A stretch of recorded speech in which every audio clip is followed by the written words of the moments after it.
Continuamos en Visión Integral conversando con Guarocuya Félix, con el doctor Guarocuya Félix, economista.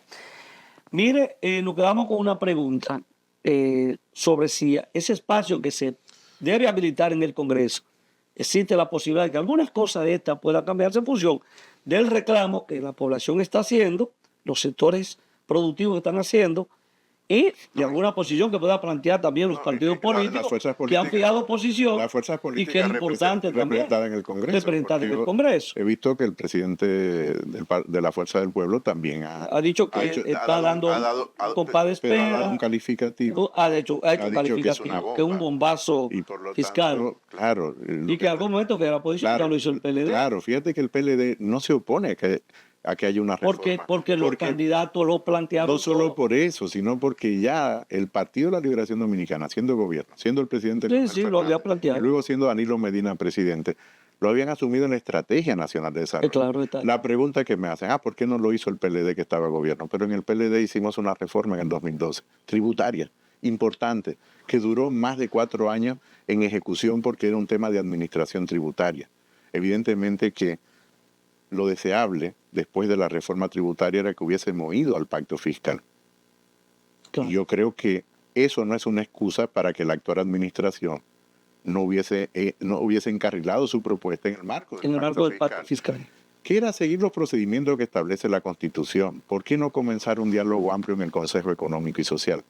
Que era el espacio. Que es un espacio propicio para el diálogo. Y que el gobierno empezó a hacerlo con otras leyes. Con los agentes económicos, exacto, con los agentes sociales, con los partidos políticos.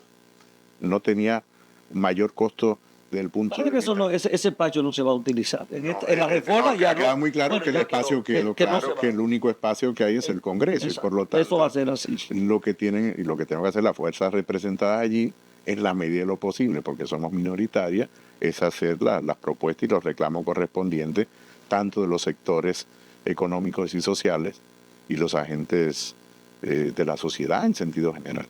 Entonces es el espacio que hay. Entonces usted cree que no hay posibilidad de que haya ahí...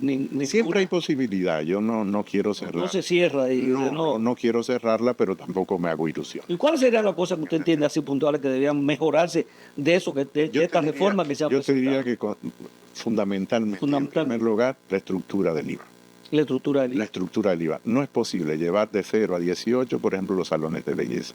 No es posible llevar de 0 a 18 la mayoría de los productos que se consumen, sobre todo los grupos de menor nivel de ingreso y los grupos de la clase media. Ahí está. La clase de 0 a 10. Bueno, la compra por internet está grabada en otro espacio. No está por el IVA, va a ser tocada por el IVA, pero también está grabada en otro espacio, selectivo. Evidentemente. Y además tienes la parte correspondiente al IVA, que no toca a los grupos más jóvenes. Ese va directamente a la clase media. Eso no quiere decir que no existe el IVA. Quiere decir que tiene que revisarse la estructura propuesta al gobierno con relación al IVA. Entonces yo creo que hay aspectos que son muy sensibles. Ya hay otro aspecto técnico sobre si se duplica, por ejemplo, o el costo que podría tener la administración sobre el tema de las declaraciones de las personas que están en relación de dependencia, es decir, los empleados que ganan más de 52,000 pesos. Tiene que hacer si lo tiene declarado impuestos internos, probablemente la propia administración tributaria, el gobierno explique que eso lo va a hacer impuesto interno y luego tú validarás o no. Hay temas ¿Cómo se va a hacer? Porque mucha gente tiene que entrar en esa dinámica. Porque si no vas a tener un sobrecosto cuando tienes que contratar un experto para que te pueda hacer la... Pero eso buscando la posibilidad. Mirando a ver si tú quieres otro. Claro, pero esos son temas de administración. No tanto, porque ahí no hay no te está modificando la tasa. ¿Y con los profesionales independientes? El otro tema. Fíjate, el 15%. Que te va a dar el día 15. Sí, pero el impacto que tiene es relativamente asumible. No es un tema fundamental, pudiese tocarse, pero no es un tema necesariamente fundamental. El otro tema es el siguiente tramo. Bueno, es un tema que está previsto. Ahora eso está para las personas que ganan más de 2.4 millones a valor presente. Bueno, son temas, claro, 27%. No afecta a la mayoría. No, es muy mínima. Otro tema que se ha hablado muy poco y afecta a una parte importante de la clase media es los intereses percibidos por depósitos, por instrumentos del mercado de valores. resulta que los intereses... Entran los certificados financieros ahí. Los intereses percibidos. Los intereses percibidos. De todos los instrumentos. De todo, da igual. De todo instrumento financiero. Depósito a plazo de todos los instrumentos financieros. Resulta que los intereses percibidos se van a sumar al ingreso que ya tú tienes, y no va a ser un pago único de un 10% del impuesto sobre la renta, sino que te lo van a sumar. ¿Qué va a ocurrir? Que muchas personas, al sumarle los ingresos, va a cambiar de tramo, terminará en el 27%. Sí. Es un tema que se ha hablado poco. Sí, ahora, lo que más peso tiene, vuelvo y te reitero, es la parte correspondiente al impuesto del valor agregado. Eso es un tema muy sensible, pues cuando lo sumas con el IPI o lo sumas con la sumatoria de los intereses. ¿Se ha hecho un cálculo lo que puede, cómo puede de manera personal? Sí, estamos trabajando en ello. Impactar a la gente. Para hacer diferentes modelos. El gobierno debería de presentar cuál es el impacto que tiene por quintil. Exacto. O tomar un ejemplo y decir, mira, a las personas le va a afectar en este aspecto. Sí, en el año usted va a tener una persona que tenga un ingreso de tanto y hacer varios ejemplos con diferentes personas de cómo le va a impactar en lo esperable. En términos monetarios. Claro, en términos monetarios, porque te va a reducir en términos relativos tu nivel de ingreso. En la medida que tú tienes que hacer una transferencia neta por pago de determinada... Hay una cosa que yo he estado observando, o sea, hablamos, 1.5 del PIB, ¿no? Estamos hablando de 122 mil millones. Yo digo, el gobierno ha presentado, ha hecho la propuesta de la reforma, ahora... por eso te digo una reforma tributaria, no ha trabajado la parte del gasto. Exactamente. Porque por otro lado te incrementó. Te dicen que yo voy a gastar. 4 años, poco más de 4 años, te incrementó en 130 mil millones de la nómina, que es más que lo que tú pretendes percibir. Pero te ha incrementado en 25 mil millones la deuda pública en 4 años. Exactamente. Entonces tú dices, a ver, claro que me ha crecido el servicio de la deuda cerca de 300 mil millones. Porque yo creo que la urgencia del gobierno por la situación económica. Que solo es pagos e intereses. Por la situación económica que tiene el gobierno, claro, la urgencia. Pero al mismo tiempo no te ha dicho cómo va a mejorar ese costo, porque lo que te está diciendo es que va a utilizar esos recursos fundamentalmente para nuevas inversiones. Sí, pero te dice, lo voy a usar para esto, y lo detalla. Para nuevas inversiones. Entonces voy a hacer con el mismo pero problema. ¿dónde está la parte correspondiente a sostenibilidad de la deuda, más allá de la transferencia al Banco Central? Al Banco Central, por todo lo otro es inversión. Claro, el gobierno ahí no hay... Te decía que la coherencia ya no es muy estrecha entre lo que se ha propuesto. Pero tendrá la eficiencia en buscar esos 122 mil millones. Hay la posibilidad de que sí, el gobierno hizo sus cálculos, se habla. El gobierno tiene que tener, porque es que esos cálculos no se han presentado. El gobierno tendría que presentar. Exactamente, o sea, por cada uno. Por cada uno exactamente qué es lo que se espera. Lo ha hecho de manera muy, digamos, general. Muy pero general. No ha sido específica en el es decir, yo voy a recaudar por el IVA tanto. Claro. Por el IPI tanto. Claro. Entonces, realmente yo voy a lograr esa meta que yo me he planteado. Porque está el tema de la evasión y la ilusión fiscal. Bueno, que es un tema de que tiene que mejorar instrumentos para la propia administración. Claro. Para que los procesos no sean muy largos, por ejemplo. Hay un tema que está pendiente, que supongo que la administración tiene que haberlo planteado, es el tema de limpiar los registros. Esta administración ha mejorado en algunos aspectos la parte de los registros de las empresas, pero hay una parte que hay que eliminar de esos registros, es que te aparece un conjunto de empresas de años y te parecen que son omisas cuando esas empresas no operan. Y da la sensación de que entre recargos e intereses, entonces te parece que la evasión del impuesto sobre la renta es más grande. De lo que claro, cuando efectivamente esa empresa... Porque mucha gente dice, bueno, pero para que todos esos impuestos de incrementarlo, lo que el gobierno tiene que hacer es atacar el tema de la evasión. Pero el tema de la evasión nunca va a ser suficiente por todo lo que te estoy comentando ahora, por ejemplo, de una base de datos que hay que lo que me está planteando. Una ilusión de que es mucho mayor la base que... Porque dan una cifra a veces que uno dice... Pero eso no es posible. No hace falta reforma. Entonces no hace falta reforma si yo logro simplemente mejorando la administración. Entonces la administración, todo el que ha estado sentado allí sabe que esa parte no... Pero eso también se queda ahí. Claro. Yo pensé que el gobierno iba a presentar también una propuesta con las leyes que establecen apropiaciones automáticas de fondos a las instituciones, que la mayoría no se cumplen porque tributariamente no se generan los ingresos suficientes que establecen todas las leyes de transferencia, o revisar y discutir a profundidad el tema de las transferencias a los ayuntamientos y establecerles requisitos de desempeño. Es decir que, fíjate que un diálogo, un pacto fiscal a un partido que no tiene mayoría en el Congreso hubiese sido muy rica, no solo para el gobierno, sino para la sociedad. A fin de cuentas, es la calidad de vida de la gente que está allá escuchando. Ese va a ser. Es la calidad de vida de la gente que nos está escuchando, es la vida de José, de Pedro, de Ramón, la que está allá afuera, de la gente que está a nuestro alrededor, la tuya, la mía, es la calidad de vida de la gente. Esto requiere un diálogo profundo. Nunca desprecies a nadie. Yo lo que me pregunto es, ¿logrará el gobierno mejorar la administración para Bueno, eso digamos que es un desafío. Es un gran desafío. O sea, hay una serie, tú dices que hay muchísima gente que va Por ejemplo, realmente. Yo hubiese planteado, ¿sí? y esto es secuencial, la unificación entre impuestos internos y aduanas en una única agencia tributaria, porque eso te cierra todavía brechas de evasión que se dan entre el comercio. No funcionar las instituciones. Sí, funcionarla en una única agencia tributaria. Es lo que tienen, por ejemplo, países como Colombia, es lo que tiene países como España, es lo que tiene países como Chile. Entonces, México. Claro, te mejora la eficiencia porque cierra brechas. Ya. Cierra brechas. Entonces, pero, a ver, estos son opciones de política. No, claro. Esto. El gobierno ha tomado una opción de política. Lo que estamos diciendo, mira, el camino que has tomado es un camino que tiene un impacto negativo desde el punto de vista distributivo en la sociedad. Te concentra más el nivel de ingreso. En una sociedad ya extraordinariamente desigual, te lo va a concentrar más el ingreso. Te va a profundizar la desigualdad, pero también te va a afectar, te va a incrementar potencialmente los niveles de dificultad para que la gente viva en cada día. ¿Tú crees que la oposición política, llámese Partido de la Liberación Dominicana, Fuerza del Pueblo, deberían presentar una propuesta alternativa a lo que ha presentado el gobierno? Porque, bueno, es decir, no estamos de acuerdo, tal cosa, pero, o sea... Yo entiendo que es una opción válida y que una parte importante de la sociedad lo valoraría. Claro, es decir, estamos de acuerdo con esto. A ver, estamos de acuerdo con lo que establece la Estrategia Nacional de Desarrollo. Exactamente. El país necesita... Pero de lo presentado, estamos de acuerdo con esto, con aquello, pero... ¿El país necesita mejorar la fiscalidad? Sí. Entonces, si partimos de ese sí, tú tienes múltiples opciones. Una opción es la del gobierno. Otra opción es la que pueden presentar las fuerzas políticas, que la pueden hacer o de forma separada o de forma conjunta. Y pueden aprovechar el escenario que tienen, que es el Congreso. Pero también puede ser una presentación en partido, es decir, los líderes de los partidos.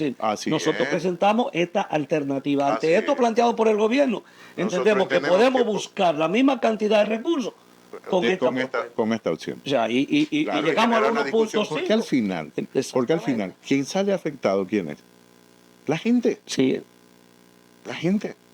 Porque pueden haber alternativas diferentes a la planteada. Siempre hay alternativas diferentes a la planteada. Te he estado planteando alternativas, opciones de política. Exacto. Prácticamente en cada una te planteo opciones en la parte del IPI, te he planteado opciones en la parte de correspondiente al IVA. Pero yo lo planteo de nuevo por el tema de que lo haga una con relación al tema de administración, administración tributaria. Es decir, claro que hay opciones que pueden mejorar esa propuesta, sin ninguna duda. O sea, yo creo que la principal preocupación, vuelvo y te reitero, es la regresividad que eso tiene, es decir, cómo impacta más a la clase media, que es la que va a cargar el gran peso. Esa clase media que sigue siendo opina, y que sigue siendo frágil, pero que hace opinión pública. Claro, es la clase media que está moviéndose cada día, que para se mueve, trabajo, que tiene dificultades en el sistema de transporte. Es la clase media que sale. Porque se dice, bueno, todas las inversiones que vamos a hacer, de una forma u otra van a impactar. Dice, bueno, y a la clase media. Pero eso también. Eso es en el mediano largo plazo. Exactamente. Cuando hay otras decisiones de administración que tienen un impacto mucho más. Que tú dices, bueno, pero hay que esperar que todo eso se materialice, los proyectos están presentados, si es verdad, si va a mejorar el tema del sistema de transporte. Sí, fíjate que no estamos discutiendo ahora la parte correspondiente del gasto, es decir, las prioridades del gasto. Lo que estamos haciendo ahora es la parte del ingreso, que es la parte que efectivamente ha presentado el gobierno. Claro, porque incluso la parte de fusiones institucionales que ellos en su momento hablaron de 25.000 millones de ahorros, eso no es cierto. Fíjate que el gobierno... Que no sé si está incluido el gobierno millones de pesos. No lo ha reiterado. Bueno, ellos están asumiendo que el presupuesto correspondiente a educación superior, ciencia y tecnología quede asumido en el 4%. Y esa es la parte de ahorro. Ya se designó una comisión para fusionar ambas instituciones. Claro, y llamo la atención del gobierno con el tema de la planificación. Hay que tener mucho cuidado con las reformas y las fusiones que pueda hacer Es verdad que en su origen, cuando discutíamos el Ministerio de Economía, el Ministerio de Hacienda, pensamos en un único ministerio. Eso es cierto. Pero el diseño de los ministerios actuales era diferente al diseño de si hubiese sido un único ministerio. Porque hay competencias que tienen actualmente los ministerios y probablemente habría que sacarlas de allí y entonces concentrar efectivamente las competencias de la parte correspondiente al plan presupuesto. Y eso se lleva la planificación presupuestaria. Y eso llevará un tiempo de hacer. Sí, pero puedes hacerlo. Son opciones de política, vuelvo y reitero. Sí. Son visiones. Son visiones. Mire, esa clase media, yo decía que hace opinión pública, que se manifiesta, que escribe por las redes, que han empezado algunas protestas frente al Congreso. En esta semana vimos frente al Congreso de la República. Eso es clase media que se está movilizando, porque en los sectores menores de ingresos el impacto va a venir si esto se aprueba cuando esa medida empiecen a ejecutarse. No, y además, aunque haya alguna compensación, los sectores de menor ingreso, aunque la compensación que reciban no compense la totalidad del incremento, pero digamos que el gobierno se está tomando algunos mecanismos que yo creo que también habría que ver si efectivamente compensa el impacto potencial. Porque quiero pensar que sí, porque me imagino que habrán hecho los ejercicios previos antes de hacer una afirmación como esta, pero luego a veces se escucha al gobierno decir, no, sí, vamos a hacer los estudios ahora. Entonces, sería bueno que en un diálogo se presentaran estos estudios y uno dijera, mira, vamos a revisarlo. Entonces yo no sé si en algún momento estas protestas se pudieran ir incrementando la gente, porque la gente, hay mucha inconformidad y este país se ha manifestado en otros momentos. Me preocupa que la inconformidad termine en indignación. Ajá. Y la indignación termina en humillación. Fíjate que son grados diferentes. Tú comienzas estando inconforme. Luego la inconformidad te lleva a estar indignado. Y luego la indignación y la impotencia te lleva a sentirte humillado. Hemos tenido ejemplos de la región, de países muy estables, con un nivel de desarrollo mayor que República Dominicana. El caso Colombia, muy reciente. El caso Chile. En caso Chile. Que es paradigmático, porque Chile ha sido un paradigma para la región. Y siempre miramos de desarrollo y estabilidad como buen ejemplo. Sobre todo después de la dictadura, claro. Por la dictadura. Entonces yo creo que son temas fundamentales. Yo creo que lo que hay que evitar es que pasemos de la inconformidad a la indignación, de la indignación a la humillación, porque son grados que va llevando a una situación difícil, porque cuando estás indignado, todavía queda espacio a diálogo, pero cuando te sientes humillado, entonces ya no hay espacio. El espacio del diálogo ya se ha cerrado. Se ha cerrado. Y cuando no hay diálogo, generamos enfrentamiento. ¿Qué usted espera en los próximos días? Yo espero en los próximos días que haya cierta sensatez en el gobierno y que se abra un espacio muy amplio de diálogo en el marco del Congreso, ya que se ha cerrado o el gobierno ha cerrado. Siempre hay la posibilidad de abrirla, el marco del Consejo Económico y Social. Creo que hubiese sido sano.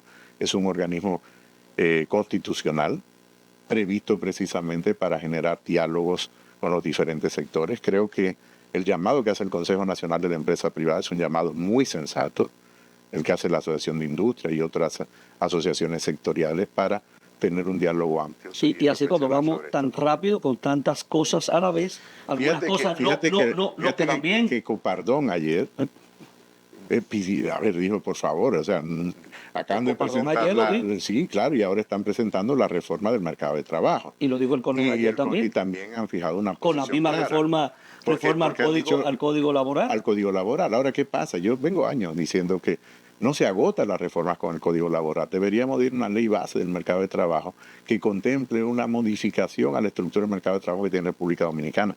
Porque resulta que el Código Laboral solamente protege al 44% de las personas que generan ingresos, son los trabajadores formales. El 56-57% no queda protegido por el Código Laboral. ¿Finalmente mejorará la informalidad de la economía esta reforma? No está diseñada para eso. De hecho, en los enunciados de la ley estuve buscando algún elemento que diga de equidad. No aparece el tema de equidad. El objetivo de la reforma es fundamentalmente recaudatoria, sostenibilidad de las cuentas fiscales. Eso es lo que dice. Bueno. En sentido general. Muchísimas gracias, hemos llegado al final. Muchísimas gracias a ti. Seguir hablando el día completo, pero tenemos necesariamente que pausar porque el espacio no nos da para hablar el día entero. No nos da para más. De verdad que muy agradecido. No, muchas gracias. Acá, para mí siempre es un honor conversar contigo y creo que los amables televidentes pues va a valorar mucho esta entrevista. Muchísimas gracias a ti. Un placer. Nos despedimos hasta la próxima semana, si Dios lo permite. buen resto del día.